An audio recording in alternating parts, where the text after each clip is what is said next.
अस्सलामु अलैकुम वरहमतुल्लाहि वबरकातुहू।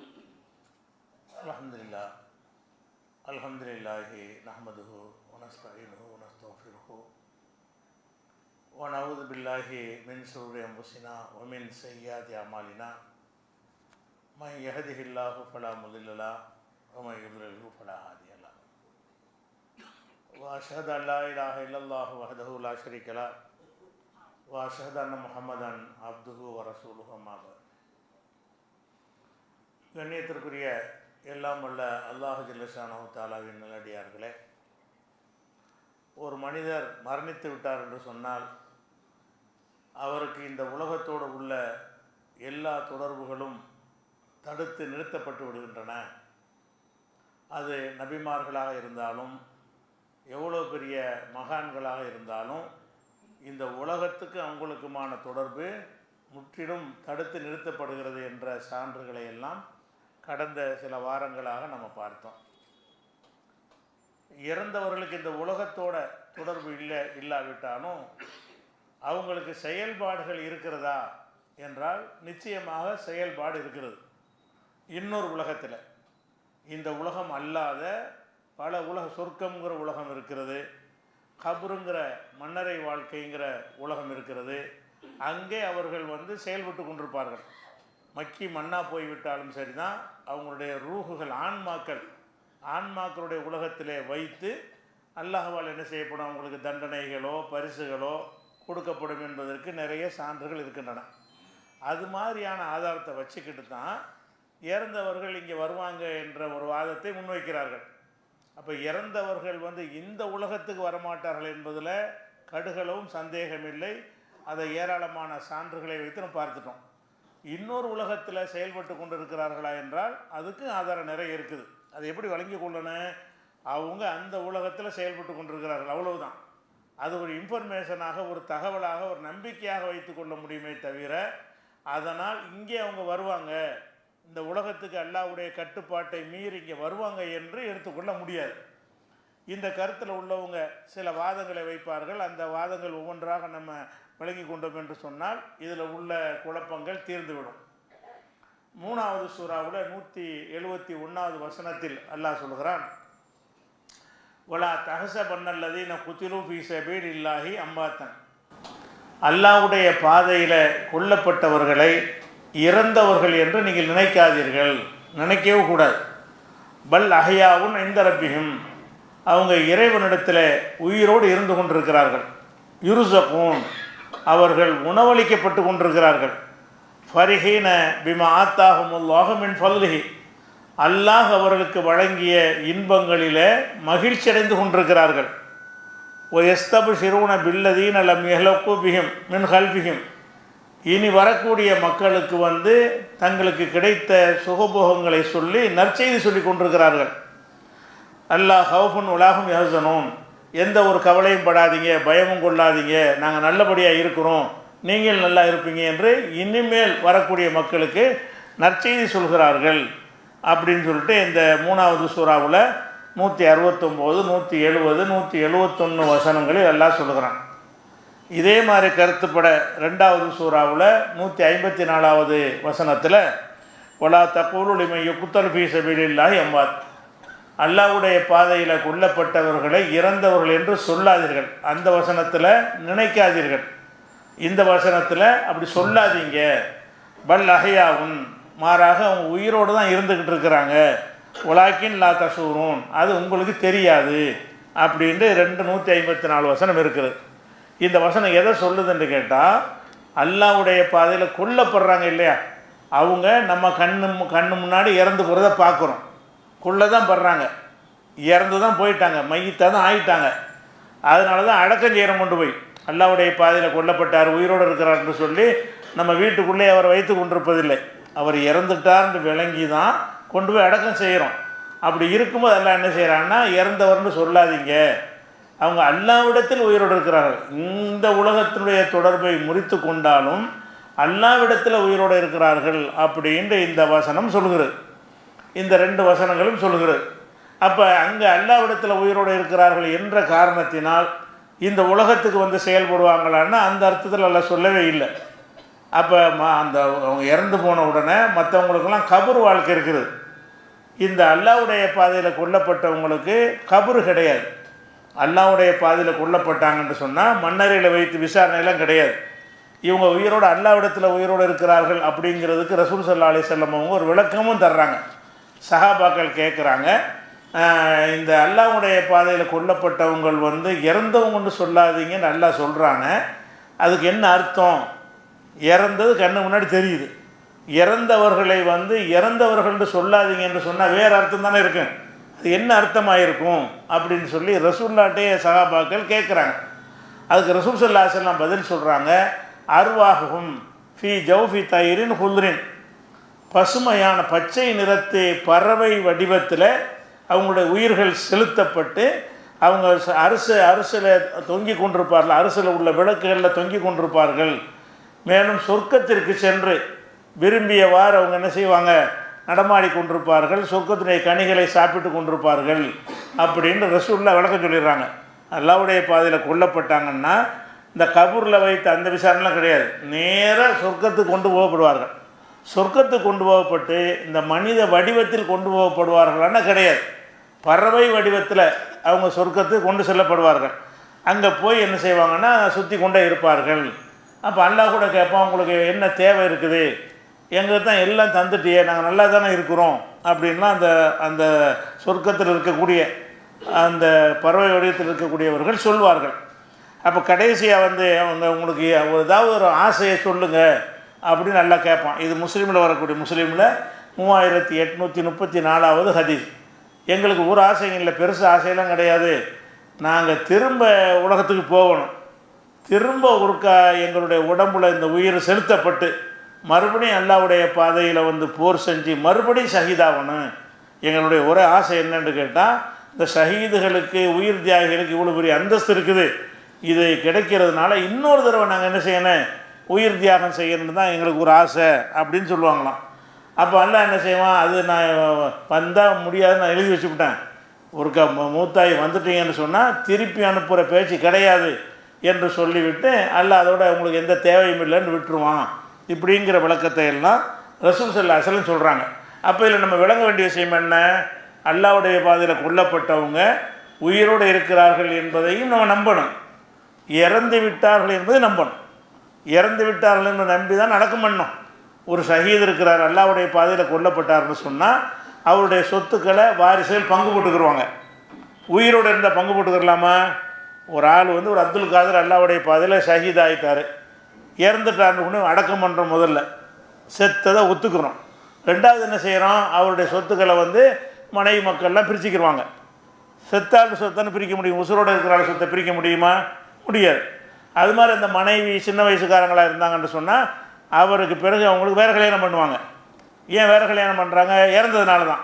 அப்போ அவர் இறந்துட்டார் என்பதற்கு ஏற்றவாறு தான் நம்ம வாழ்க்கையில் அமைத்து கொண்டு இருக்கிறோம். அப்படி இருந்தும் உயிரோடு இருக்கிறார்கள்னா அதையும் நம்ம நம்பணும். இறந்து விட்டார்கள் என்பது நம்பணும். நம்மை பொறுத்தவரை, அல்லாஹ்வை பொறுத்தவரை உயிரோடு இருக்கிறார்கள், நம்மை பொறுத்தவரை இறந்து விட்டார்கள்னா என்ன அர்த்தம்னா, நம்மோடு எந்த விதமான தொடர்பும் வைக்க முடியாது, இங்கே கிளைம் பண்ண முடியாது. எப்படா என் மனைவி கல்யாணம் பண்ணி வச்சு நான் உசுரோடு இருக்கணும்னு வந்து கேட்பாரா? கேட்க மாட்டார். ஏன்னு கேட்டால் இறந்து விட்டார். எப்படி என் சொத்தை நீங்கள் பங்கு வச்சு நான் தான் உசுரோடு இருக்கிறேனே அப்படின்னு கேட்பாரா? கேட்க மாட்டார். ஏன்? அவர் இறந்து விட்டார். அப்போ இறந்து விட்டார் என்று சொல்லக்கூடிய அதே மார்க்கம்தான் உயிரோடு இருக்கிறார் என்று சொல்லுது. ரெண்டு முரண் கிடையாது. ஏன்னு கேட்டால் உங்களை பொறுத்தவரை இறந்து விட்டார், அல்லாஹ்வை பொறுத்தவரை உயிரோடு இருக்கிறாருன்னா முரணாயுது.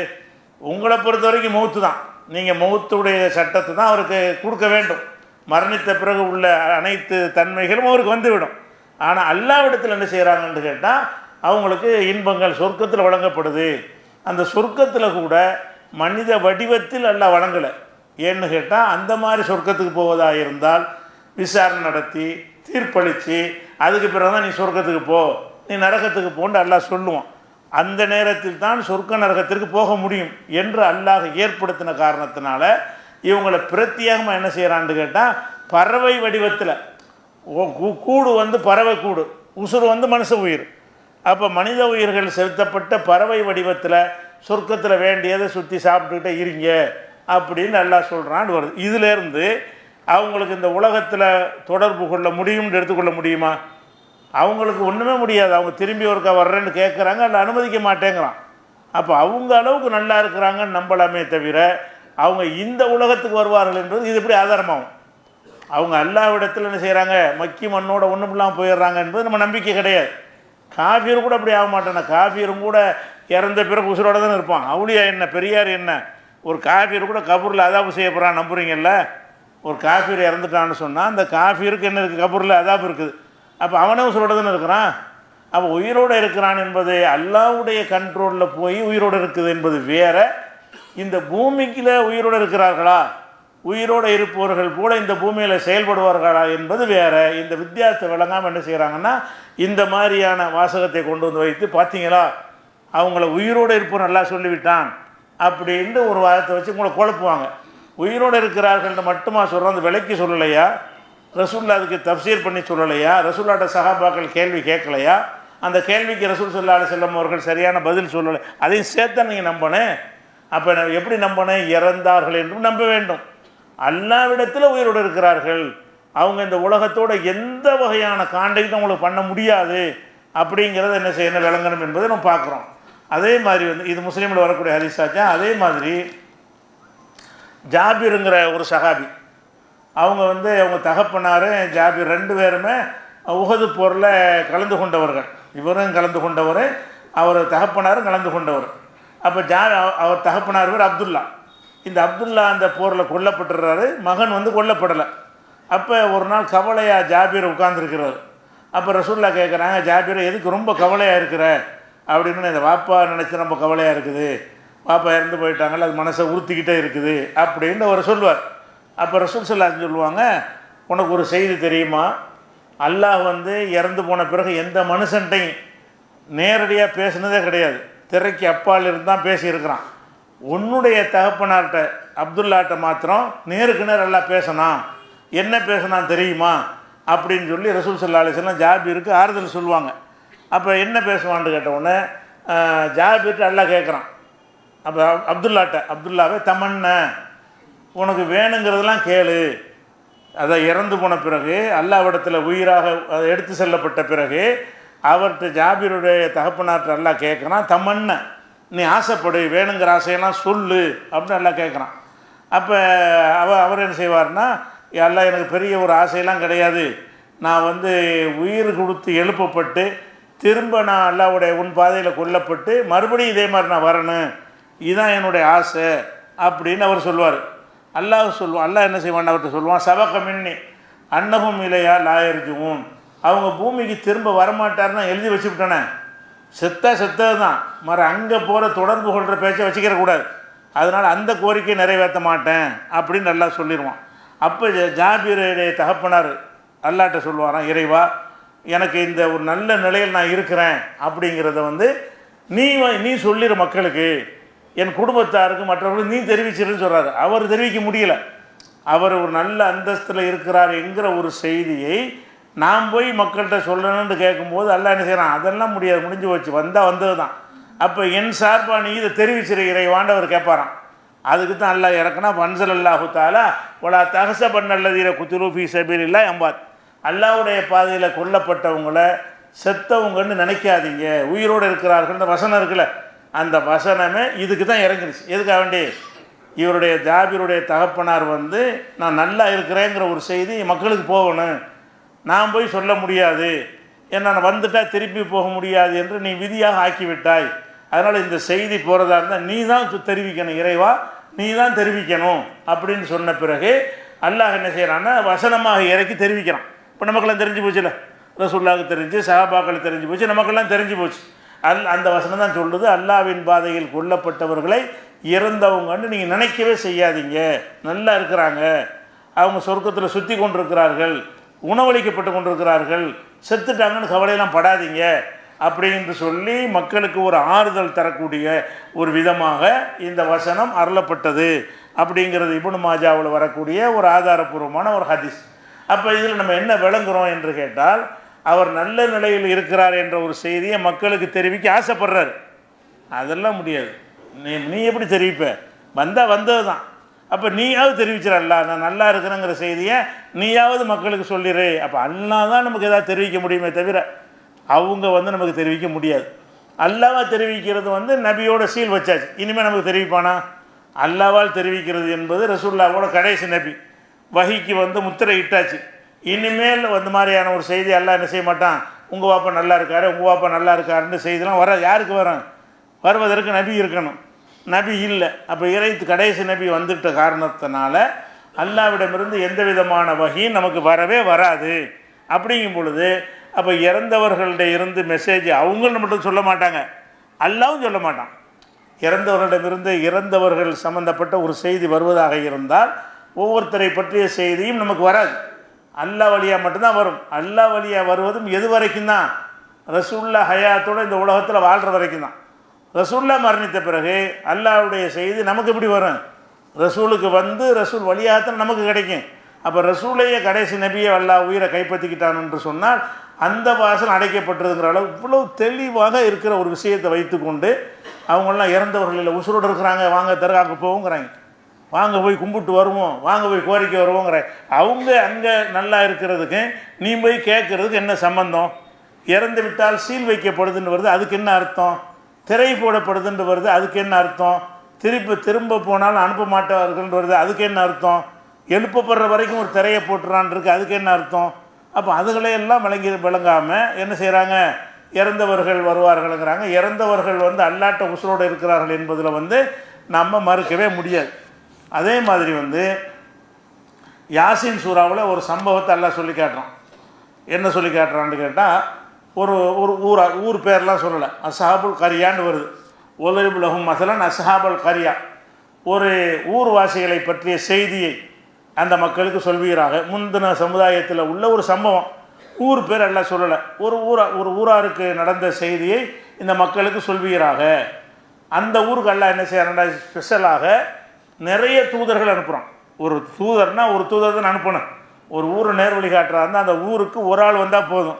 அல்லாஹ் என்ன செய்கிறான்னு கேட்டால், அவங்களுக்கு தூதர்கள் வந்தார்கள். ஒரு ஊராக இருந்தும் கூட நிறைய தூதர்கள் வந்தார்கள். நிறையன்னா எத்தனை? 3 தூதர்கள்ங்கிறான். எப்படி 3 தூதர்கள்னு கேட்டால், இது அரசல்னா இலைஹி முசனைன், முதல்ல அந்த ஊருக்கு 2 தூதரை அனுப்புகிறோம். பொதுவாக ஒரு தூதரை ஒரு ஊருக்கு அனுப்புனா ஒரு ஆளத்தால் அனுப்புவான். இந்த குறிப்பிட்ட ஊருக்கு அல்லாஹ் என்ன செய்கிறான்னு கேட்டால், இது அரசல்னா இலைஹி முசனைன், அவங்களுக்கு 2 தூதரை அனுப்பினோம். இப்போ கதை போகுமா, அந்த 2 பேரையும் மறுத்து விட்டார்கள். 2 பேர் போய் நாங்கள் அல்லாஹ்வுடைய தூதருங்கிறாங்க.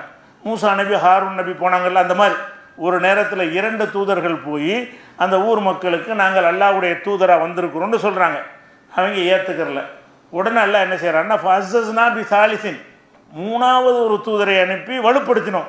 2 பேரை மறுக்கிறான்ல, இன்னொரு தூதர் நானும் அல்லாஹ்வுடைய தூதர் தான், அப்போ அவங்க 2 பேரும் தூதர் தான், நாங்கள் 3 பேரை தூதராக வந்திருக்கிறோம் அப்படின்னு 3 பேரும் சொல்கிறாங்க. சொல்லி ஃபகாலு இன்னா இலைக்கும் முர்சலும், நாங்கள் உங்களுக்கு ரசூலாக அனுப்பப்பட்டிருக்கோம் அப்படின்னு 3 பேரும் போய் சொல்கிறாங்க. 3 பேரையும் மறுக்கிறாங்க. 2 தூதர் அனுப்பும்போது ஏற்றுக்கிறல, வலுப்படுத்தும் விதமாக 3வது தூதர் அனுப்பும் பொழுதும் ஏற்றுக்கொள்ளலை. ஒரு ஊருக்கு ஒரு டைமில் 3 ரசூல் அனுப்பப்பட்டு கூட அவங்க ஏற்றுக்கிறல. அப்போ ஏற்றுக்கிறலன்னு என்ன அர்த்தம்? கொடுமைப்படுத்துகிறாங்க, அடிக்கிறாங்க, இதை பண்ணியிருக்காங்க. இதை கேள்விப்பட்டு ஊரில் ஒரு ஆள் இருந்திருக்காரு. அந்த ஊரில் கடை கோடியிலேருந்து ஒரு ஆள் கேள்விப்பட்டு ஓடி வர்றார். இந்த மாதிரி தூதர்களை போட்டு அடிக்கிறாங்க அப்படின்னு கேள்விப்பட்டு ஒரு மனிதர் வர்றார்.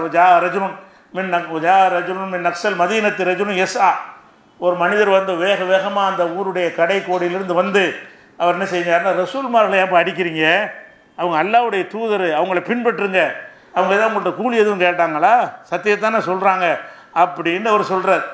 அவங்க என்ன செய்கிறாங்கன்னு கேட்டால், இவரை ஒரு செகண்டில் அடித்து கொண்டு விட்டாங்க. இவர் சப்போர்ட்டாக வந்தார்ல, சப்போர்ட்டாக வந்தவரையும் கொண்டுட்டாங்க. கொண்ட உடனே என்ன, அவர் நிறைய பயான்லாம் பண்ணுறார். நான் இறைவனைத்தான் வணங்குவேன், கண்டதையும் வணங்க மாட்டேன், அதைத்தான் இந்த தூதர்கள் சொல்கிறாங்க, அந்த வழியை நீங்கள் ஏற்றுக்கொள்ளுங்க அப்படின்லாம் பிரச்சனை பண்ண உடனே என்ன செய்கிறது, அவங்க இன்னி ஆமந்து பிறப்பிக்கும் பசுமும், நான் இறைவனை ஏற்றுக்கொண்டு நீங்களே சொல்ல கேளுங்கன்னு பயான். அவர் ஒரு பக்கம் தூதராக இல்லாமல் இருந்து 4வது ஒரு ஆளாக இருந்து பிரச்சாரம் பண்ணுறார். அப்போ என்ன செய்கிறாங்கன்னா, உடனே கீழே தொழில் ஜன்னா, அதில் இந்த வாசகத்தை எல்லாம் சொல்கிறான், உடனடியாக நீ சொர்க்கத்திற்கு செல் என்று அவருக்கு சொல்லப்பட்டு விட்டது. கொண்டு விட்டாங்கிற எல்லாம் சொல்லலை. அதில் அது நம்ம விளங்கி கொள்வதற்காக எல்லாம் விட்டுட்டான். இவர் பிரச்சாரம் பண்ணிவிட்டார், உடனே அந்த மனிதருக்கு சொர்க்கம் செல்வாயாக என்று சொல்லப்பட்டு விட்டது அப்படின்னு சொல்கிறான். அப்போ அதுக்கு என்ன அர்த்தம்? அவரையும் கொண்டு விட்டாங்க. ஆனால் அல்லாஹ் என்ன செய்கிறான், 4 பேர் 3 தூதரையும் ஒரு சப்போர்ட்டுக்கு ஒரு ஆள் அனுப்பி கூட இவங்க கொன்ற காரணத்தினால் அதுக்கு பிறகு பெரிய அதாபை இறக்கி அந்த ஊரை அழிச்சோண்டு அடுத்த வசனத்தில் வரும். நமக்கு அது பிரச்சனை இல்லை. நமக்கு தேவையான பிரச்சனை என்னன்னு கேட்டால், இவர் கொல்லப்பட்டார்ல, கொல்லப்பட்ட உடனே கீழ் அது ஹொலில் ஜன்னா, சொர்க்கத்திற்கு செல் என்று சொல்லப்பட்டு விட்டது. ஏன்னா கபரு கிடையாது. இந்த அல்லாவுடைய பாதையில் கொல்லப்பட்டவங்க வந்து கபூரில் இருக்க மாட்டாங்க. டைரெக்டாக அல்லாவுடைய கண்ட்ரோலில் சொர்க்கத்துக்கு எடுத்து செல்லப்பட்டு விடுவார்கள். மனித வடிவத்தில் இல்லாமல் பறவை வடிவத்தில் அவங்க சொர்க்கத்துக்கு எடுத்து செல்லப்பட்டு எல்லா இன்பங்களையும் அனுபவிப்பார்கள் என்ற காரணத்தினால. அப்போ என்ன செய்கிறார், அவர் என்ன செய்வார்னா, யாழைத்த கௌமி யாழமூன், என்னுடைய கூட்டத்தாருக்கு இது தெரிய வேண்டுமே. அவர் சொல்லுவார், சொர்க்கத்தில் கொண்டு போய் விட்டவுடனே அவர் என்ன சொல்லுவார், யாழைத்த கௌமி யாழமூன், என்னுடைய சமுதாயம் இதை அறிந்தால் நல்லா இருக்குமே.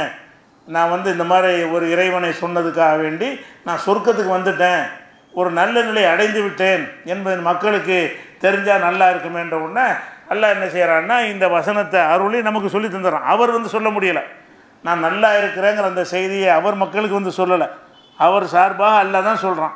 அப்போ இந்த வசனத்தில் நம்ம என்ன விளங்குதுன்னு கேட்டால், அல்லாஹ்வுடைய பாதையில் யார் கொல்லப்பட்டாலும் அவங்க வந்து நேரடியாக சொர்க்கம் செல்வார்கள், சொர்க்கத்திற்கு பறவை வடிவத்தில் செல்வார்கள். பிறகு மகசரில் விசாரணை நடத்திவிட்டு மறுபடி தீர்ப்பளிக்கும் பொழுது தான் எங்கே போவாங்க, அந்த மனித வடிவத்தில் சொர்க்கத்துக்கு போவாங்க. எல்லோரும் போகிற மாதிரி போவாங்க. அது வரைக்கும் இவங்க கபூரில் இருந்து கொண்டு ஒரு வாழ்க்கையை வாழ்கிற மாதிரி இவங்க வந்து சொர்க்கத்தில் பறவை வடிவத்தில் ஒரு வாழ்க்கையை வாழ்வாங்க. இது யாருக்குரியது?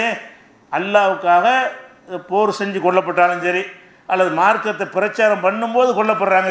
இவங்க போருக்கெல்லாம் போகலை. இவங்க சத்தியத்தை அவர் எடுத்து சொன்னாலும் கொண்டு விட்டாங்க. அதுவும் அல்லாவுடைய பாதை தான். அப்போ சத்தியத்தை எடுத்து சொல்லும்போது யாரெல்லாம் கொல்லப்படுகிறார்களோ அவங்களுக்கு உடனடியாக சொர்க்கம்னு வருது. அப்போ இதை கொண்டு நம்ம என்ன விளங்கணும், அவங்க மக்கி மண்ணை ஒன்றுமில்லாமல் போய்விடவில்லை. அல்லாவிடத்தில் அவங்க நல்ல ஒரு அந்தஸ்தோடு இருக்கிறாங்க. நம்மை பொறுத்த வரைக்கும் முடிந்து விட்டது. நம்மை பொறுத்த வரைக்கும் அவங்களுக்கு நமக்கு எந்த தொடர்பும் இல்லை. நம்ம அவங்கள்ட்ட பேச முடியாது, அவங்க நம்மள்கிட்ட பேச மாட்டாங்க. அவங்களுக்கு நம்ம எந்த உதவியும் செய்ய முடியாது, அவங்க நமக்கு எந்த உதவியும் செய்ய முடியாது. அந்த விஷயம் தனியாக இருந்தாலும் அவங்களுடைய அந்தஸ்தான ஒரு முறையில் அவங்க வாழ்ந்து கொண்டு இருக்கிறார்கள் அப்படிங்கிற ஒரு விஷயத்தை வந்து 36 யாசின் சூராவில் 20லேருந்து 27 வரைக்கும் உள்ள வசனங்களில் அல்லாஹ் இதை சொல்லி காட்டுகிறான். அதே மாதிரி வந்து நபிகள் நாயகம் ஸல்லல்லாஹு அலைஹி வஸல்லம் காலத்தில் ஒரு சாரார் வர்றாங்க. வந்து என்ன செய்கிறாங்கன்னா, எங்களுக்கு சில ஆட்கள் அனுப்பி வைங்க, மார்க்கத்தை சொல்லித் தருவதற்காக ஆட்கள் அனுப்புங்க என்று ஒரு சம்பவம் இருக்கிறது. அல்லது எங்களுக்கு எதிரிகள் வந்து இருக்கிறாங்க, அவங்கள முறியடிப்பதற்காக வேண்டி எங்களுக்கு பக்கபலமாக ஒரு படை அனுப்புங்க அப்படிங்கிற மாதிரி ரசூலுல்லாஹ்ட்ட வந்து கேட்குறாங்க. 2 விதமாக இந்த சம்பவத்துக்கு காரணம் சொல்லப்படுகிறது.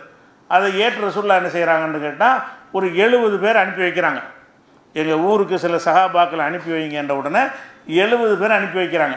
70 பேரை என்ன செய்கிறாங்க, பேர மவுனாங்கிற ஒரு இடத்துக்கு வந்த உடனே வஞ்சகமாக கொலை பண்ணிடுறாங்க. கூட்டிக்கிட்டு போனது எதுக்காக வேண்டி, எங்களுக்கு சப்போர்ட்டாக அனுப்புங்கன்னு கூட்டிகிட்டு போகிறாங்க, அல்லது எங்களை மார்க்கத்தை சொல்லித் தருவதற்கு அனுப்புங்கன்னு கூட்டிகிட்டு போகிறாங்க. அங்கே போன பிறகு அதுக்கு தகுந்த மாதிரி ஏற்பாடெல்லாம் ரகசியமாக செஞ்சு வச்சு இருந்து இவங்களை விட அதிகமான ஒரு எதிரிகளை திரட்டி வைத்து கொண்டிருந்தார்கள். உடனே என்ன செஞ்சாங்க, அந்த 70 பேரையும் கொலை பண்ணிவிட்டாங்க.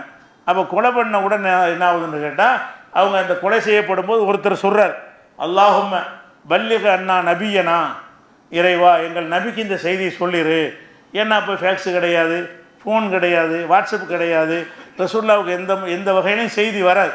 அங்கே எல்லாருமே கொல்லப்பட்டாங்க. ஒரு ஆள் மிஞ்சி இருந்தால் கூட அவர் ஒடியாந்து சொல்லிட்டாருன்னு வச்சிடலாம். அப்படி சொன்னால் கூட ஒரு நாள் 2 நாள் கழிச்சு தான் செய்தி கிடைக்கும். அந்த மாதிரி உள்ள நேரம். அதனால் ஒருவர் துவா செஞ்சாராம். முஸ்லீமில் வரக்கூடிய ஹதீஸில், அல்லாஹும்ம பல்லிகன்னா நபியனா, இறைவா இந்த எங்கள் நபிக்கு இந்த செய்தியை நீ எத்தி வைப்பாயாக அப்படின்னு அவங்க கேட்டாங்க. அப்போ அல்லாஹ்ட்டேருந்து வஹி மூலமாக ரசூலுல்லாஹ்வுக்கு சொல்லப்படுது, நீங்கள் அனுப்புன அந்த 70 பேரும் கொல்லப்பட்டு விட்டார்கள். அதை ரசூலுல்லாஹ் மக்களுக்கு தெரிவிக்கிறாங்க. எப்போ கொல்லப்படுறாங்களோ அப்போவே அல்லாஹ்ட்டேருந்து மெசேஜ் வருகிறது, வஹி வருகிறது, அல்லாஹ் இடத்துல அவங்க சொல்கிறாங்க. அப்போ இதில் என்ன வழங்குறது, அந்த கொல்லப்பட்டவர்கள் வந்து இங்கே ரசூலுல்லாஹ்ட்ட பேசலை, கொல்லப்பட்டவங்களை இப்படி எடுத்து காட்டி நாங்கள்லாம் வந்து எங்களை கொண்டு விட்டாங்க அப்படின்னு ரசூலுல்லாஹ்ட்ட பேசியிருக்கலாம்ல. இல்லை, அல்லாஹ்ட்ட தான் கேட்குறாங்க, இறைவா நீ எத்தி வச்சிரு, நாங்கள் கொல்லப்பட்டோங்கிற செய்தி ரசூலுல்லாஹ்வுக்கு தெரியணும். நாங்கள் எது தாவா பணிக்கு வந்தால் பணி செஞ்சுக்கிட்டு இருக்கோம்னு அவங்க நினச்சிக்கிட்டு இருப்பாங்க. எங்களை கதையை முடிச்சுட்டாங்கன்னு அவங்களுக்கு தெரியாது. அதனால் நீ இறைவா நீ எத்தி வைப்பாயாக அவங்க துவா. இது முஸ்லீமில் வரக்கூடிய ஒரு செய்தி.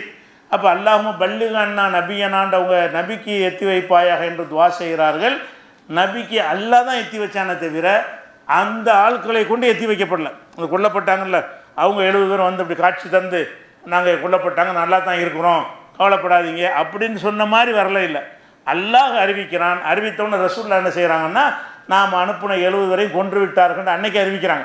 என்றைக்கு அந்த 70 பேரை கொலை செய்தார்களோ அந்த நிமிடமே அந்த 70 பேருடைய மரண செய்தியை ரசூலுல்லாஹ் அறிவிக்கிறாங்க என்ற ஒரு செய்தியை பார்க்குறோம். அப்போ இதெல்லாம் எதை நம்ம காட்டுகிறது என்று சொன்னால், இறந்தவர்கள் அல்லாஹ்வுக்காக தியாகம் செஞ்சவர்களாக இருந்தாலும் சரி, அவங்க வந்து இந்த உலகத்துக்கு ஒரு சொல்லிட்டு போகிறதுக்கு ஒரு வாய்ப்பு கொடுக்கப்படல. ரசூலுல்லாஹ்ட்ட வந்து ஒரு மெசேஜை சொல்வதற்கு வாய்ப்பு கொடுக்கப்படல. தாங்கள் கொல்லப்பட்டு விட்டோம் என்கிற தகவலை அவங்க பாஸ் பண்ணுறதுக்கு அதிகாரம் கொடுக்கப்படவே இல்லை. ஏன் கொடுக்கல? மௌத்துக்கு அர்த்தம் அதுதான். மௌத்துக்கு அர்த்தம் என்ன? இங்கே முடிஞ்சிருச்சு, துன்யாவோட உங்கள் வேலை முடிஞ்சு போச்சு. இந்த உலகத்துக்கு உங்களுக்கு எந்த ஒரு மெசேஜும் சொல்ல முடியாது. மீடியேட்டர் யாரே? அல்லாஹ் ஒரு மீடியேட்டராக சொல்லுவான், அல்லது வானவர்கள் மூலமாக அல்லாஹ் அனுப்புவான். வானவர்கள் வந்து இந்த உலகத்திலையும் வருவார்கள், அந்த உலகத்திலையும் இருப்பார்கள். மலக்குமார்கள் தான் இப்படி எல்லா உலகத்திலையும் தொடர்பில் இருப்பாங்களே தவிர, மனிதர்களில் செத்து போன யாராக இருந்தாலும் சரி அவங்க துன்யாவில் தொடர்பு கொள்ள இயலாது, அவங்களோட நாமும் தொடர்பு கொள்ள இயலாது. அப்போ இந்த மாதிரியான ஒரு ஹயாத்தை வைத்து கொண்டு என்ன செய்வாங்க, நம்ம வழிகெடுக்க பார்ப்பாங்க. அப்போ குரானுக்கு ஹதீஸுக்கு முரணாக்க பார்க்க முரண் கிடையாது, ரெண்டும் உண்மை தான். அவங்க இறந்து விட்டார்கள்னும் குரான் தான் சொல்லுகிறது. இறந்தவர்களும் உயிரோடு உள்ளவர்களும் சமமாவார்களான்னு அல்லாஹ் கேட்குறானே, அதையும் அல்லாஹ் தான் சொல்கிறான். இறந்து போகலைங்கிற என்னிடத்தில் உயிரோடு இருக்கிறார்கள் என்பது அல்லாஹ் தான் சொல்கிறான். ரெண்டை இணைத்து நம்ம அர்த்தம் செய்வதை புரிந்து கொள்வதாக இருந்தால், யார் இறந்தாலும் சரி, ஷஹீதாக இருந்தாலும் சரி, அவங்க இறந்துட்டாங்க தான். இந்த உலகத்துக்கு எந்த ஒரு தொடர்பும் கிடையவே கிடையாது. ஆனால் அல்லாஹ்விடத்தில் அவங்க என்ன செய்கிறாங்க, அவங்களுடைய ஷஹாதத்துக்கு தகுந்தவாறு ஒரு உயர்ந்த அந்தஸ்தில் இருக்கிறார்கள் அப்படின்னு விளைக்கணும். இதை வச்சு சில வாதங்கள் வைக்கிறாங்களா? இதே மாதிரி வேறு சில மரணத்துக்கு பிறகு உள்ள விஷயங்களை எடுத்துக்காட்டி அதை வச்சு இறந்தவர்களுக்கு சக்தி இருக்குதுன்னு காட்ட பார்ப்பார்கள். அந்த விஷயங்களை இன்ஷா அல்லாஹ் நம்ம என்ன செய்வோம், அடுத்தடுத்த வாரங்களில் பார்க்கலாம். அஸ்ஸலாமு அலைக்கும்.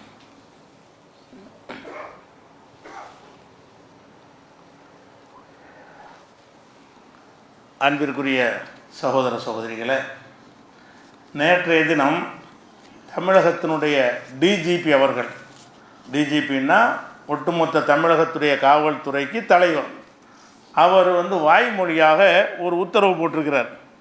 எல்லா காவல்துறை அலுவலர்களுக்கும் ஆஃபீஸுக்கும் உத்தரவு. என்ன உத்தரவு என்று கேட்டால், இனிமேல் காவல்துறையில் உள்ள அதிகாரிகளாக இருப்பவர்கள் வந்து அவங்களுக்கு உதவியாளர்களாக பெண் போலீஸை வைத்து கொள்ளக்கூடாது.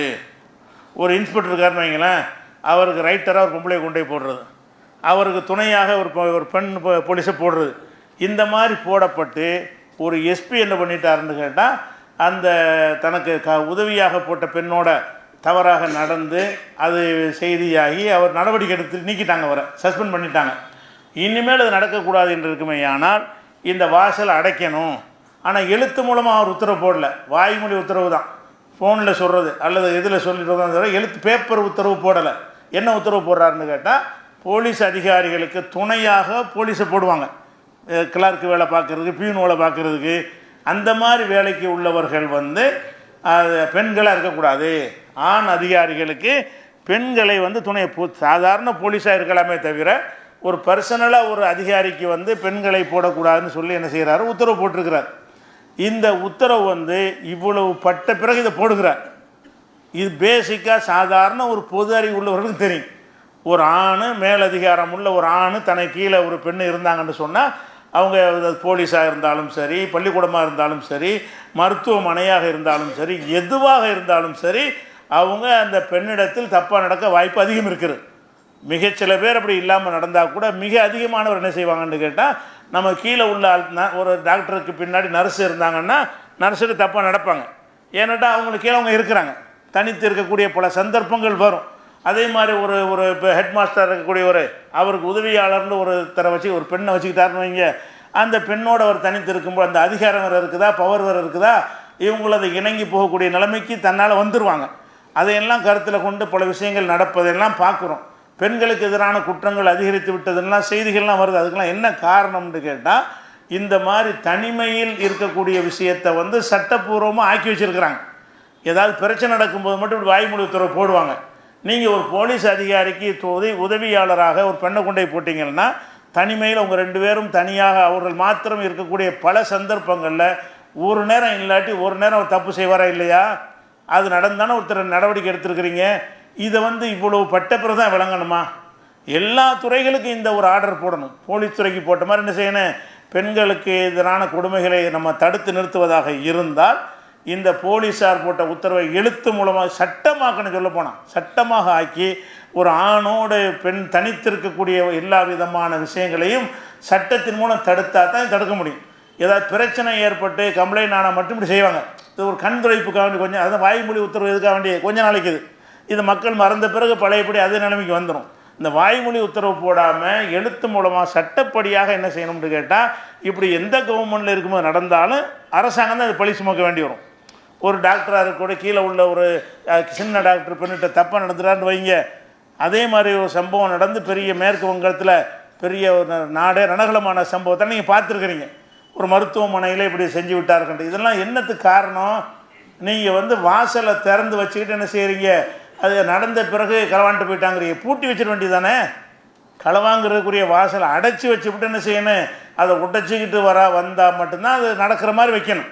இவங்க என்ன செய்கிறாங்கன்னா திறந்து போட்டுறாங்க. என்ன வேண்டாலும் செய்யலாம், யார் வேண்டாலும் எப்படி வேண்டாலும் செய்யலாங்கிற அளவுக்கு வாசலை திறந்து வைத்து விட்டு, திறந்து வச்ச வீட்டிலேருந்து ஒருத்தர் களவாண்டு போனவன்னு என்ன செய்கிறாங்க? இனிமேல் திறந்து வைக்கக்கூடாதுங்கிறாங்க. ஒவ்வொரு சம்பவம் நடக்கும்போது இந்த உத்தரவு போடுறாங்க. காவல்துறை டிஜிபி போடுற அந்த உத்தரவு நல்ல உத்தரவு தான். அதை எழுத்து மூலமாக்கணும், சட்டமாக்கணும். காவல்துறைக்கு மாத்திரம் இல்லாமல் அனைத்து துறைகள்லையும் இந்த மாதிரி மேலே உள்ள அதிகாரிகளோடு தனித்திருக்கக்கூடிய வகையில் எந்த பெண்களுக்கும் கீழே உள்ள ஆட்களுக்கு வேலை கொடுக்கக்கூடாது. தனியாக இருக்கிற வகையில் கூட்டமாக 10 பேர் 25 பேர் வேலை பார்த்தாங்கன்னா பெரிய அளவுக்கு தப்பு நடக்க வாய்ப்பு இல்லை. தனியாக தனி அறையில் அவங்க 2 பேர் இருக்கலாம் அப்படிங்கிற வகையில் எந்த வேலை இருந்தாலும் சரி, ஒரு மேனேஜராக இருந்தாலும் சரி, ஒரு மேனேஜருக்கு ஒரு கிளர்க்காக இருக்கிற ஒரு பெண்ணாக இருந்தால் இது நடக்கும். ஏன்? அவர் மேனேஜருங்கிற அந்தஸ்தில் இருக்கிறார், இவங்க கீழே உள்ள நிலையில் இருக்கிறாங்க. இவங்களாகவே கூட அவரை மயக்கிறதுக்கு வேலை செய்வாங்க, அல்லது அவரே கூட செய்வார். அந்த ஒரு விஷயத்தை விளங்கி கொண்டு என்ன செய்யணும்னு கேட்டால், இனிமேல் இது நடக்காமல் இருக்கணுமா இருந்தால் இந்த காவல்துறைக்கு போட்ட இந்த உத்தரவை சட்டமாக ஆக்கி எல்லா துறைகளிலும் இதை செஞ்சாங்கன்னு சொன்னால், பெண்களுக்கு எதிரான இந்த பாலியல் கேஸ் வருதில்ல, அதில் ஒரு 75% இல்லாமல் போயிடும். 75% அதிகமாக நடக்கிறது.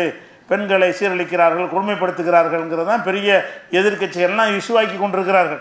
அது எதனால் இது நடக்குதுன்னு காரணத்தை யோசிக்கணுமா இல்லையா? எந்த ஒரு விஷயமா இருந்தாலும் முதல்ல காரணத்தை கண்டறியணும். ஒரு நோய் வந்துருச்சுன்னா இந்த நோய் எதுக்காக வந்துச்சு, அதனுடைய காரணம் என்ன, கண்டுபிடிச்சி மருந்து கொடுத்தா தான் ஒழுங்காக வரும். அந்த மாதிரி இந்த நோய்க்கு முக்கியமான காரணம் என்னென்னு கேட்டால், தனிமையில் இருக்கக்கூடிய வாய்ப்புகளை நீங்கள் அதிகப்படுத்தி கொடுப்பது தான்.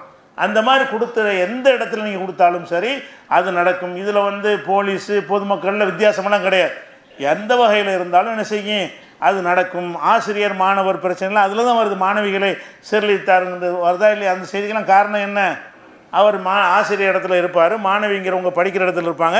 இவர் அட்ஜஸ்ட் பண்ணால் தான் அவங்கள பாஸ் ஆக்குவாருங்கிற அளவுக்கு அவங்கள மூளைச்செலவு பண்ணி சீரழிச்சு போட்டு என்ன செய்கிறாங்க, மாட்டிக்கிட்ட பிறகு இனிமேல் அப்படி செய்யக்கூடாது, பெண் ஆசிரியர் போடணும். அங்கே ஒரு சம்பவம் நடக்கும்போது சிந்திக்கிறாங்களே தவிர இல்லை இந்த பெண்ணுரிமைன்னு சில ஆள் கிளம்பி ஒடியாந்துருவாங்க. அதுக்காக வேண்டி என்ன செய்கிறாங்கன்னு கேட்டால், நடக்கிற வரைக்கும் நடக்க விட்டு நடந்தவுடனே ஒரு உத்தரவு போடுறது. அது எது 6 மாதத்துக்கு கூட நிற்காது, பழையபடி மாற ஆரம்பிப்பாங்க. இதை விட்டு இது நிரந்தரமாக இது தீர்வு வரணுமாக இருந்தால் இந்த ஒரு சட்டத்தை பொதுவாக ஆக்க வேண்டும் என்று கூறி நிறைவு செய்கிறோம். அஸ்ஸலாமு அலைக்கும்.